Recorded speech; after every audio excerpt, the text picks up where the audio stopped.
As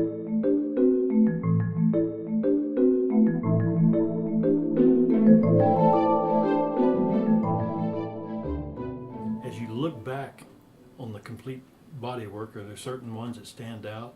The changes have come along the way? Are you happy with the reception? Well, my least successful book was my second book, which was titled Work, Love, and Friendship. Now, Adler said there are 3 tasks in life: work, love, and friendship. And so I wrote a book of reflections. It got some nice reviews, but it did not really catch on, didn't sell very well. And it's not it wouldn't be called a business person's book. It really is it's a soft. But what are a couple that did stand out to you? Okay.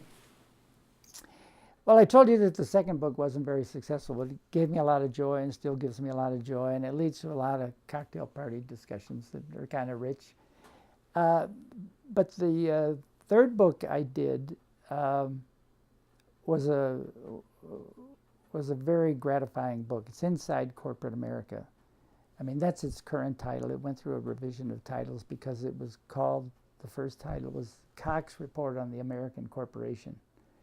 I was having lunch one day with Ed Darby, who was the financial editor of the Sun-Times. He said, and so what do we call it? What's the subtitle? Screwing Your Way to the Top?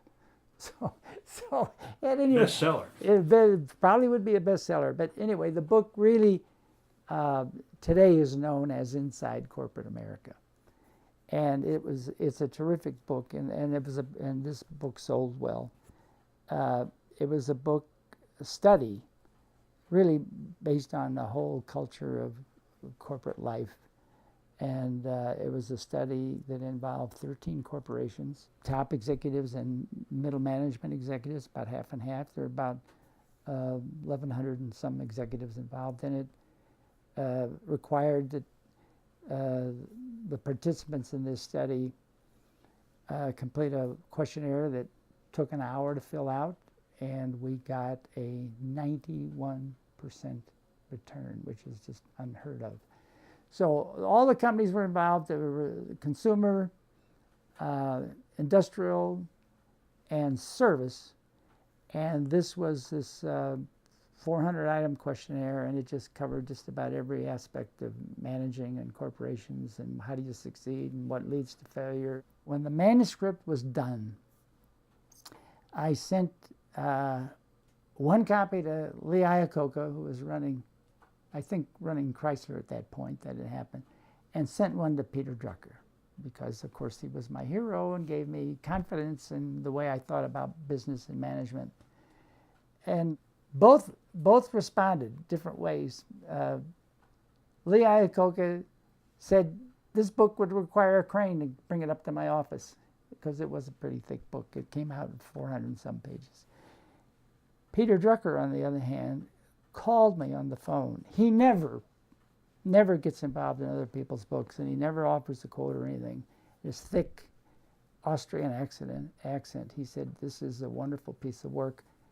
How long is it going to take for this thing to get published? I said, oh, the usual 9 months. And he uttered an expletive, and he says, the stupid business is publishing business.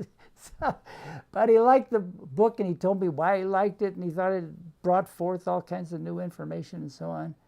And so I popped the question, because it's been known that he never lends his name to a book. I said, would you like to offer a quote on the book? Because he called me. And he said, yes, a brief one. And right then and there, he said, a meaningful, important survey. Let's use that. I said, Mr. Drucker, I think that will probably appear on the cover. And so that's exactly what happened. So the book had a nice reputation, and sold a lot, and it really established me. This was a book, by the way, being endorsed by one of the giant thinkers of management theory. Well, I tested that, when it came out. I handed a copy to Bill Smithberg, the head of Quaker, and I said, here, Bill, I thought you might like this book. He took it, and he looked at the back, turned it back over in the front, and he says, wow, Drucker.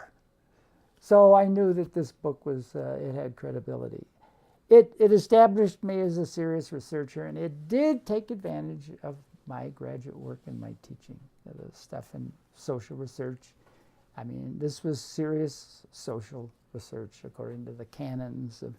I had an advisor who was the chairman of the Department of Sociology at Northwestern, oversaw everything, had a couple of graduate students working on it. It was pardon me, but it was a really nice piece of work and well received. So that's book number 3. We're going to go through 10. No, we're not going to go through 10. But that's a nice story, and it's a pleasant memory. He's not with us anymore, but I had this contact with the king. No, he was the king.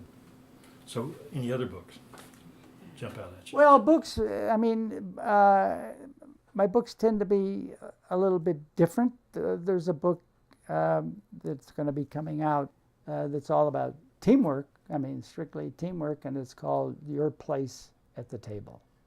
And I'm very excited about that. That'll be an 11th book. But that's yet to come.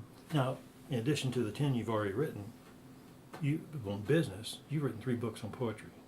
How does that fit into this thing? Poetry, it's funny. I dabbled in poetry in the sense that, I think, for instance, inside corporate America, I put in a page poem about being late to a key appointment because I couldn't get through security, and I wrote a poem about that. And and because I'm the author, I can put it anywhere I want. If I tried to get it published in the New Yorker, I don't think we'd make it. But anyway, there it is in the book. So I dabbled with it, and I always thought I could write poetry. You know, I love this medium because poetry says it's small. And so, yes, I've written books. I wrote a column for 2 years for the Los Angeles Times on a column on achievement. And I've written proposals and I've written papers. But I can say more in a poem than I can say in a 30-page paper. In lots of different ways, mean different things to different people. I like the economy of it. There's a terrific poet named Miller Williams who just died. He recited a poem at Clinton's inauguration. He says, "I don't like poetry that doesn't sound like people talking to each other." And I thought, man, that's my idea of poetry. So my poetry is brief, and I think you can pick it up and read it, and it isn't so esoteric that it goes over your head, or you're saying, I wonder what he meant by this, you know. So I'm happy with my poetry. I don't know if I'm a good poet or not, but I love to do it, and since I can publish a book in it, I do it.